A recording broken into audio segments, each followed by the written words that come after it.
I think letting your guard down is probably one of the most dangerous things to do in an interview. Becoming too familiar with the interviewers, perhaps swearing, using colloquialisms, or just being too comfortable. Basically, the important thing in an interview is to remain professional at all times. At the end of the day, these are either going to be your direct managers or they're decision makers in the interview process. And I think it's very unprofessional to appear too relaxed in the first interview when you're actually still trying to make a good first impression. Red flags in an interview, one obviously wants to avoid them before even getting to the interview process. Misrepresentation on a CV, lying about your salary, or being guarded about certain situations need to be dealt with in a very upfront, transparent way. I would recommend doing it in an unemotional and factual way, especially when it comes to bad references. Misrepresentation on a CV should never happen. Lying about your salary should never happen either. It's going to come out.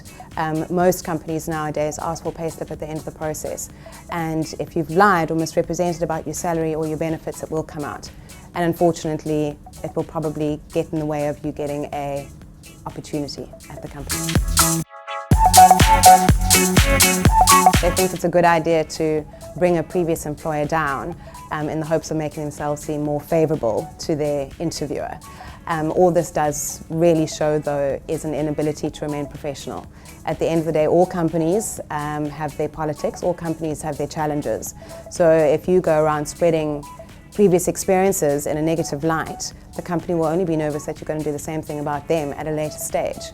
I think it's also important to realise that no company wants to hire somebody who's going to be involved in politics.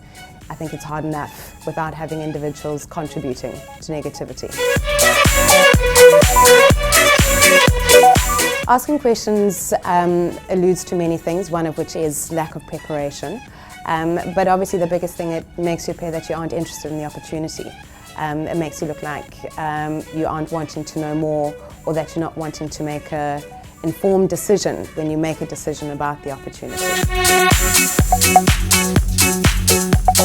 It's always important to realise the power of the first impression, and I think often that is what is misjudged. So